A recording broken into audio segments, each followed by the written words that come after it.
Hi, everyone. Welcome back. We are here with Carla Clark, the founder of the Results Team. I am Josh Clark, the Director of Operations. And our special guest today is Greg Anderson of Caliber Home Loans. Hi, Greg. Hi, how are you doing, Josh and Carla? Great. Greg, Good. it's so wonderful to have this opportunity to chat with you. Um, you and I go way back. When I'm looking for some insight on what's going on in the mortgage business, you're the person that I want to hear it from. So I just thought that it would be really helpful today, not only for me, but hopefully for people who are out there listening to this, to get some understanding about what might be important for them to know as it relates to changes that are taking place within the mortgage business due to this moment in time that we happen to be in. And I totally recognize that for a lot of people right now in the stay home, stay healthy mandate, may not be thinking about buying or selling or their mortgage.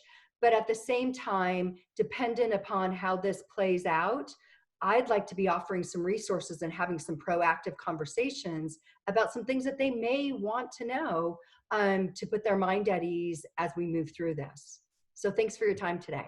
Yeah, well, thanks for having me. This is definitely unprecedented times, as you mentioned, Carla. And I can tell you that the mortgage industry is changing rapidly. And I won't even say daily, because sometimes we're getting news that's different in the afternoon than we got in the morning. And so there's a lot of news out there with regards to the housing industry, and specifically the mortgage industry. And, for those folks who are worried about being able to make their payments, worried about whether or not they can close on a loan where they're under contract already. And then also worried about if they have plans in their goals for 2020 to become a homeowner, how is this all going to affect them? So let me touch on a couple of things. So after the last downturn, which was a long downturn, by the way, and this is not expected to be that same thing, but the accessibility to mortgages went down drastically from the early 2000s into 2008. It was very, very difficult to get a mortgage. And then over the last 10 years, the accessibility to lending has gotten a little better, slowly over 10 years. So, and it's gotten to a point where it's not irresponsible lending, because it's still very difficult to get a home in comparison to what it was back before the last downturn. But some of the relaxation of the guidelines in the last 2 to 4 weeks has been removed. So if you're somebody who is currently under contract, or you are out shopping for a home, what you need to do is check in with your lender to make sure that your pre-approval or your application is still valid, is still going to be a loan that lender can close. And then, of course, every lender is different. So some are changing their guidelines faster than others. So it doesn't mean that if your lender can't get you approved, that you won't be able to get a home. It just means you might have to find another lender who hasn't quite tightened to the same guidelines, right?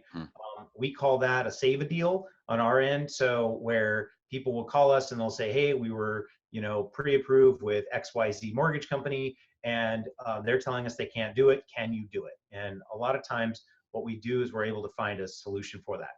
So don't fret if you're in that situation.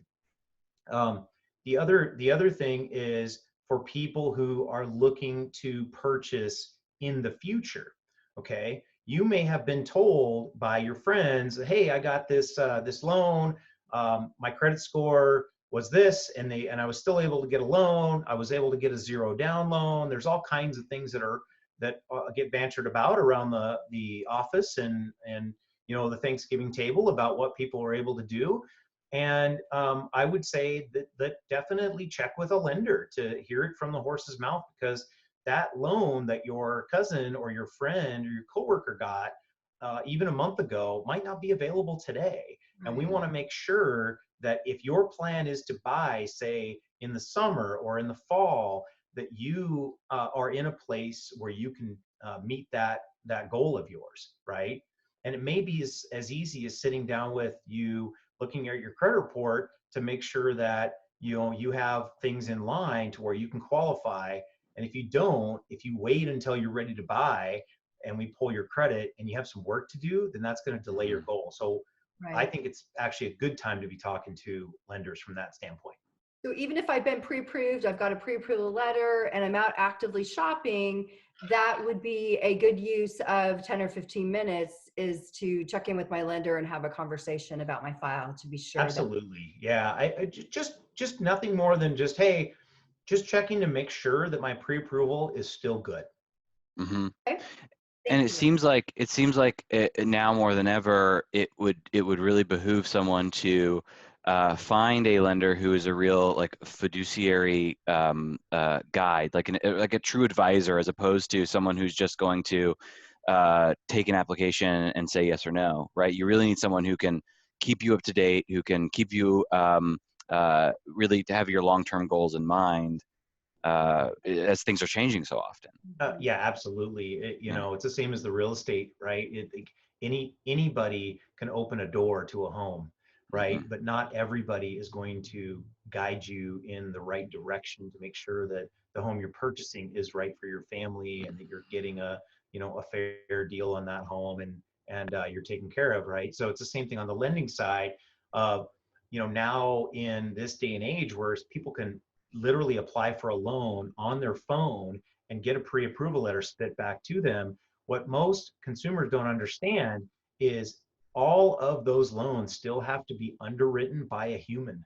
So the computer might say, yeah, based on what you put in the system, Josh, it looks like you can buy a $500,000 home. But once the human looks at it, they might say, I'm sorry, Josh, you only qualify for a $400,000 home, Mm-hmm. right? Ultimately, the computer is not going to override the human. The human's going to override the Right. computer. So that's why it is very important to be sitting down with somebody who can really look at it to make sure that you are shopping in the right price range, that Yeah. you are not overextending yourself, and that also you're prepared if your goal is to buy a home and you're not quite there. I can sit down with somebody in probably a 1 hour meeting, or right now we're doing Zoom meetings, and tell you, hey, here are the 3 things you need to do to be set up to achieve your goals here of buying a home. Right. Yeah. Greg, in this time when maybe you may or may not be thinking about a purchase, but you are thinking about really looking at your personal budget, right? And where are some places that I can remargin in order to just shore up and secure myself for the next few months? A couple of questions. One, is it too late to look at refinancing? And what if I'm not eligible for that, or I've had some change in my pay structure? What kinds of options are available to me with my current mortgage that assistance might be available for a short period of time? How can we help our clients, our friends, our neighbors to feel secure in the homes that they currently own? Right. So, okay, let me answer those in order. It is not too late to refinance. Okay. There is expected to be 5 times the demand for refinances this year than in a normal year. Okay. That means that normally the mortgage industry can handle about $1 trillion in refinances on an annual basis. And they expect that there's about $5 trillion of demand for refinances. So, what does that mean? That means that you will have opportunities. There will be opportunities for you to get a good rate, but it's not going to be like it's ever been before, where you say, go out and search 3 different lenders to try to figure out who has the best rate. What it is right now is it's almost like when the new iPhone comes out and it's really hard to get, you have to get yourself on a list. And then, so what we're doing with our clients is we're getting people on the list. We're looking at all their documents to make sure, number one, that they qualify. And number two, that if they do qualify for the mortgage, that is it really going to benefit them to refinance, right? And once we've checked those 2 boxes, then we put them on the list and we have a target rate. And whatever that rate is, when rates hit that, we're locking them in, because we're not in a position where people can really decide whether or not they want to wait. If they wait, then there's a possibility they'll miss out, because Yep. the access to capital is going to go in waves. Mhm. And so you'll Hmm. have an opportunity to grab a rate, and then it'll go away for a couple weeks, maybe up to a month. That's Mhm. just the way it's going to be. So it's not too late to refinance, but definitely you want to get in line, and you want to have a conversation with your lender about, being ready to lock. Okay. Yeah, you don't want to wait.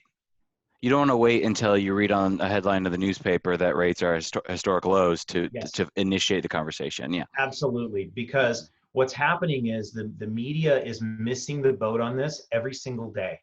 They're reporting rates are at all-time lows when it's actually, maybe they were on all-time lows when they did their survey on Monday, but Hmm. today is Wednesday and rates are different again, right? Yeah. So they're just really missing the boat. So that's a perfect way to put it, Josh. Yeah. As far as the payments, that's really important. So there's a lot of folks out there that are being furloughed from their jobs.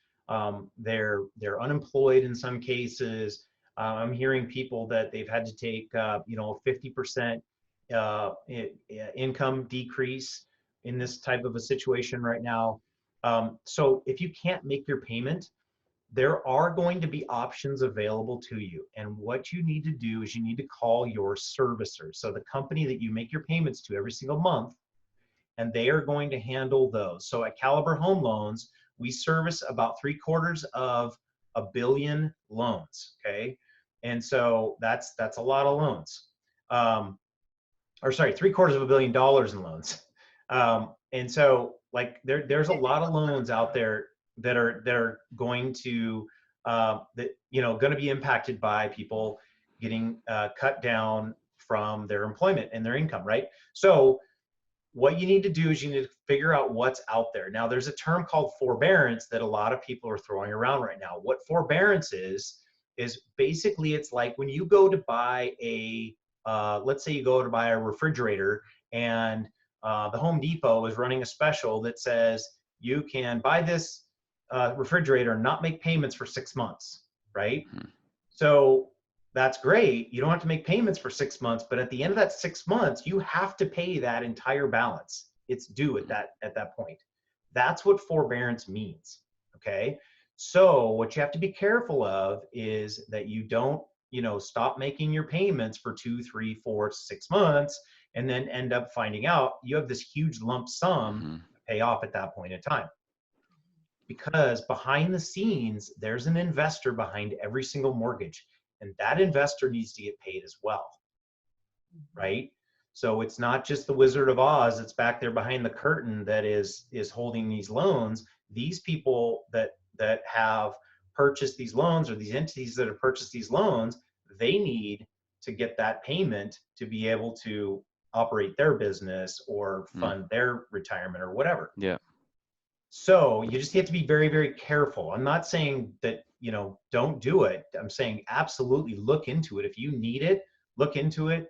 I'm even happy you can call me, even if I'm not the servicer, and I can help walk you through just some pitfalls. But, you need to be very careful about just stopping making your payment because you read it on, the Wall Street Journal or something. Right. Hmm. So do your research. Yep. Yeah. Okay. And find a lender you trust that you can be in contact with, and that's going to guide you through this process. Absolutely. There's Yeah. a lot of, these loans, most of the loans in the country are in some way backed by the government. And so there's going to be a lot of information that comes out, but we all know the government can be a little bit slow to actually act on these things. So you have politicians and you have the media standing up and saying, you don't have to make your payments for 6 months. Well, those policies haven't really come out yet because they're still trying to be vetted and worked out. They want to be very careful that people who don't need to do this don't start all of a sudden saying, oh, cool, I've got a free vacation for making my mortgage. And so they have to be careful because basically that's what kind of happened in our last housing downturn is people who could have absolutely afford to make their payment just stop making their payment. So they don't want that to happen again. This is for people Yeah. who really, really need help. Yeah. Okay. Makes sense.